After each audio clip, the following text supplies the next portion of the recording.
Okay, so I wanted to press you a little bit, Graeme, on the sort of power that HRW wields as a kind of globally known organisation to shape what's happening on the ground with all of these local organisations. And you're not a funder, but you obviously have a lot of clout with governments and so on, to a certain degree, right?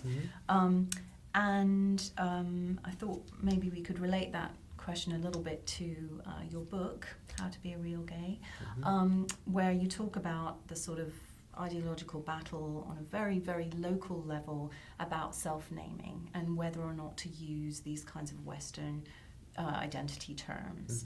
How does that kind of conflict translate into the work that large international human rights groups do?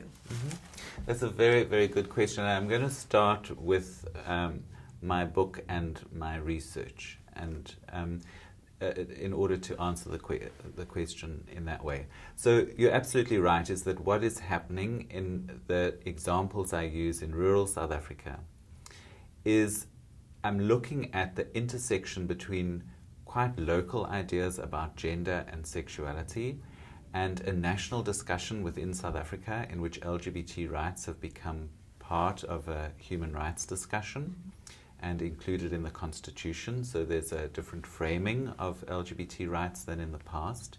And then also in conversation with what I call a kind of global discussion around LGBT rights and how that local, national, and international intersects in a particular setting in South Africa.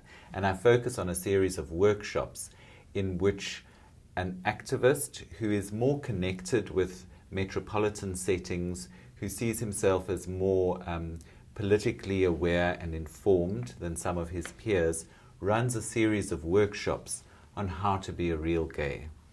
And he says to me, as a rationale for the workshops, is that the gays in this small town are accepted, but they're accepted as women and not as gays. And so this is how to be gay. And so the workshops take place, and one of the striking features of the workshop is a discussion around terminology. And sometimes there's a moments of recognition when people say, so that's what I am. I'm a butch, or I'm a this, or I'm a that. But what I look at there is that there is it's not a straightforward adopting of other ideas. That the people participating in those workshops are active agents who are using, in a very strategic way, what is seen to be useful and rejecting what is not seen to be appropriate or useful. So the terms themselves change meaning. What it means to be gay in that workshop, even though the word is the same, is different from what it might mean elsewhere, because people have taken it, they've adapted it, and they've used it for their own purposes.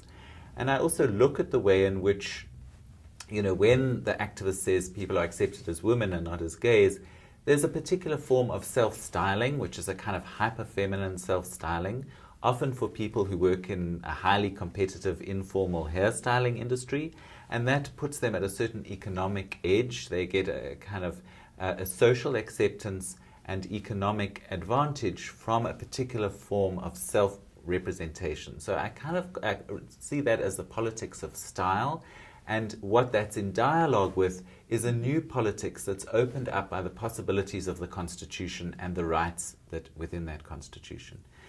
Now, a separate theme that's in that research is, does the Constitution matter to people who are living away from formal organizational structures, for people who are perhaps in their lives never going to access the courts in any formal way, to whom the Constitution remains a somewhat abstract entity?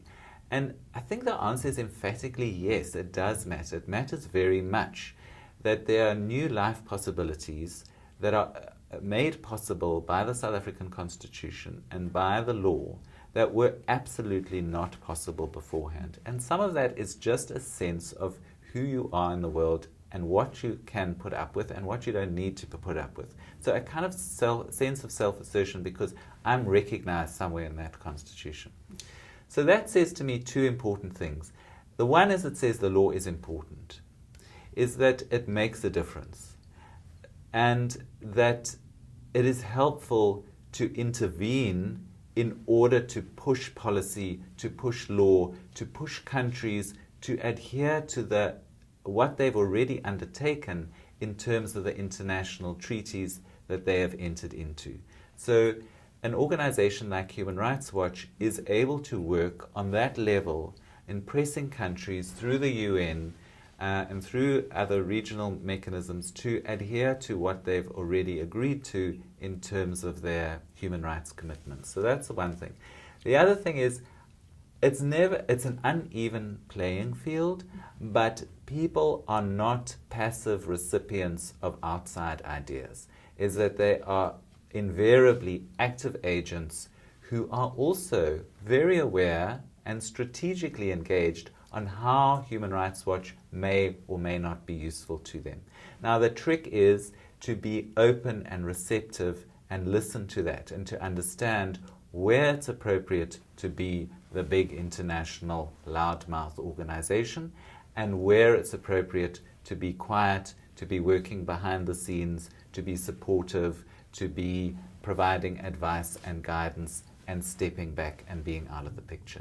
But I think if you understand, you both recognize that it's uneven, is that Human Rights Watch does wield a particular, has an international status and wields a particular form of power, but that can be useful to a range of different entities, provided you are responsive and working in partnership with different groups.